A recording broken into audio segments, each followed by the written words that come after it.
Welcome to another installment of Daily Alchemy. Solarah here. It is Thursday, February the 29th, and I would like to take this opportunity to wish you guys all a very happy leap day. The title for today's Daily Alchemy is Leaping into Limitlessness.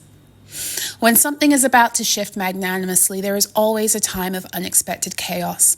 This chaos may manifest in your external reality, or it may be magnified in your internal experiences, your thoughts and feelings. Either way, nothing shifts grandly without some kind of frequential disturbance. The moments and days before a timeline jump can make you feel like nothing is ever going to change, like you're stuck in a certain cycle of suffering forever. For as long as you believe this lie, the possibility to jump passes you by until the next time. Today is the last day of February, and as 2024 is a leap year, today is our extra day. It is said that the 29th of February opens a portal through which we are able to leap forward in time. If that opportunity is being presented to you now, the last few days may have left you feeling a little off-kilter and out of sorts. Timeline jumping is like crossing many timelines when you fly across the world. You get to your destination quickly, but upon arrival, you have to adjust to the difference in time. The farther you travel, the greater the adjustment, and you tend to feel it more succinctly when you're visiting a country that is ahead in time of the one you recently departed from. As February closes up shop for 2024, the Sun moves into the second decan of Pisces alongside Mercury. This is the minor arcana energy of the Nine of Cups, the card that puts us into alignment with our true soul fulfillment for as long as we're willing to walk away from the many imposters and imitations of joy and love we have met on the way back home to our truth. These are the voices, beings, and situations that constantly have us doubting and diminishing self. In their presence, we never feel like we're enough. And if we stick around too long in these situations or narratives that others living a lie need to drag us into in order to sustain their falsities, we soon start to believe things about ourselves that cause us to sabotage our own greatness. We trade in our true power for a fake story that wins us fake acceptance, thus opening a new door to suffering. It feels like we are being granted an opportunity to leap farther ahead and towards true soul fulfillment, courtesy of today's energy window. The number 29 breaks down to the number 11, which is to do with lessons of soul mastery and the ability to unlock this wisdom that has lain dormant in our DNA. The number 11 is an opener and closer of gates, those in the wider cosmos and those in your DNA. There are also two planets engaging with this mastery and gatekeeper energy today. Mercury is in Pisces at 11 degrees and Jupiter is in Taurus at 11 degrees. Mercury is speaking to us on how to move deeper into our own Nine of Cups reality and is assisting us in connecting with the intuitive guidance and information we must trust and follow if we are to make it there. Jupiter is helping us to reclaim access to the divine resources we couldn't employ due to our energy bodies and biofields being kept in frequential lockdown by the many energy harvesting and gate locking operations of the false matrix. In meditation, I saw an image of the Divine Mother gathering her children back at her breast to nurse, while removing the parasites that had bound her so they could access and forcefully feed on what could have been theirs too, had they not succumbed to greed, ego, and lust. The 11-degree mark of Taurus is represented by the Six of Pentacles in the minor arcana. This is the card that speaks of justice and balance being brought into our regular day-to-day activities, especially those we ascribe to in accordance with the systems that run our communities and world. Today's energy is allowing for us to feel more supported and properly balancing those aspects of our lives that lead to our overall experience of abundance. The false matrix had us living in ways contrary to our own natural rhythms for survival. As we have healed and chosen self over the trauma rituals that once stole our agency, we have been collapsing densities that kept these old world trauma initiatives alive.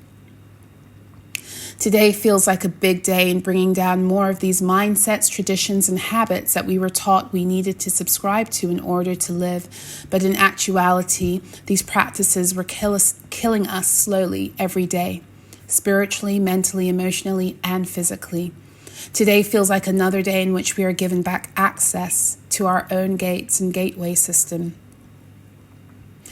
It is a good day to emphasize doing what nourishes your own sense of value, personal health, and security. There are many voices and energies that will still try to distract and detract you from rising and living in ways that nurture your power and divine beauty. However, the voice that overrules all of these echoes is that of your own. Nobody has more command over your reality than you do. Not anymore, at least. The false matrix was designed to cause you to relinquish proprietorship over self at every turn. Your energy system was attuned by external voices that were designed to limit you, take control of your gates, and lead you into the soul-destructive patterns that kept you stuck in the false matrix. You have a chance to take back your energy and use your own voice to program your settings into perfect divine attunement for you. Nothing within your energy field should answer to a voice other than your own and that of Source. Nothing within your energy field should be directed by any voice other than your own. Take the opportunity to think on all the ways your reality has been tuned out of its true divine settings by voices and instructions other than your own. Voices that have claimed that what their biased institutions show you in labs outweighs and outranks the relationship you have living in your own body and experience. What if everything you've been told is a normal way of being or a byproduct of existence has been created as a command to program you into your own destruction and dysfunction? What if everything you've been told is a normal way of being or a byproduct of existence has been created as a command to program you out of access to your own gateway system and true genetic expression?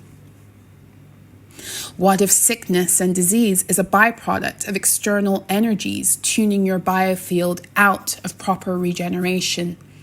What if having the keys back to all your gates is what liberates your DNA into its rightful divine expression?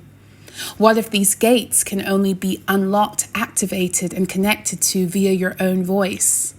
What if your very own voice is powerful enough to tune you out of the death and decay cycles that the false matrix tuned you into? What if you weren't actually meant to be sick or to die of disease? What if believing and going along with what you've been told is what produces and actualizes this in your reality? What if you were programmed to lock yourself out of your own gates? What if you could use your own voice, which has always been more powerful to program you than any other external factors, to tune yourself back into your true, sovereign, and divine state of supernaturalness? What if every cell and every organ and organ system that makes you up has to come back under your command and programming once you decide to take full authority back over your biofield? What if? The voices that protest this as an impossibility are likely the ones still under programming. I'm not asking you to agree with what I've written or stated. I'm inviting you to travel beyond the stories you've been told about yourself and the experiences that have simply been a reaction in a chain of events that began with a thought or command. I am simply asking you to ask yourself, what if?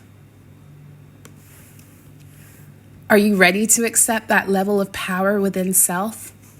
Would you be ready to bank on something you felt as being so real in your heart, but you've been lied to and told isn't possible? Would you be ready to leap so far ahead and beyond a reality and existence you've known into one that you felt to be possible, but have discarded and discounted as fantasy and imagination?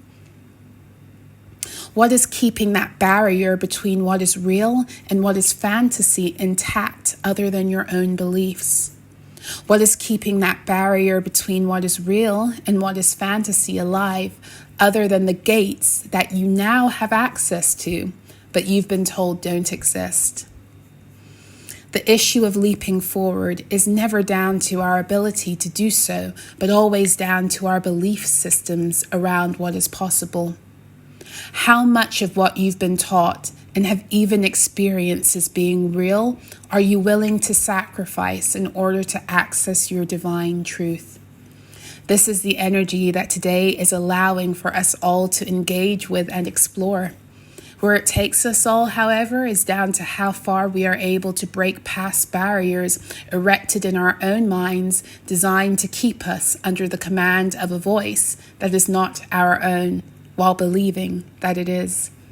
How far we leap is down to the true faith we have in who we actually are and our real potential, which in fact is and has always been limitless. Ashe. For access to all of my articles and installments in full, please make sure to check me out on Substack at dailyalchemy.substack.com. For all of you who choose to become monthly or annual patrons, you will have continual access to these articles as they are published, as well as to the full archive of all my articles, decrees, as well as my works of nonfiction and poetry. Every month, my patrons also get the opportunity to connect with me in a group Q&A via video link. So if you feel that that would be helpful on your healing and ascension journey, please make sure to check me out on dailyalchemy.substack.com. Wishing you guys all a beautiful, beautiful rest of your day.